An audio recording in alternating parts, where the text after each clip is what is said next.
Hello hi नमस्ते भले था समस्ते जय जगन्नाथ जय श्री राम।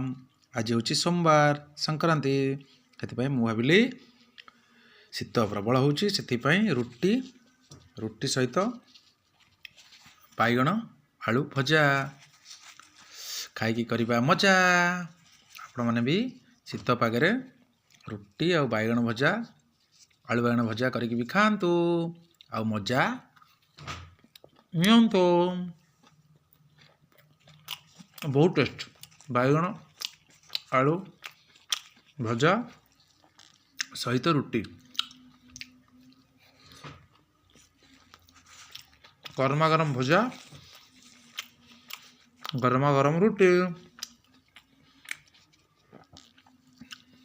बहुत बढ़िया लगुच। आप खाई मजा नियंतु शीत दिने।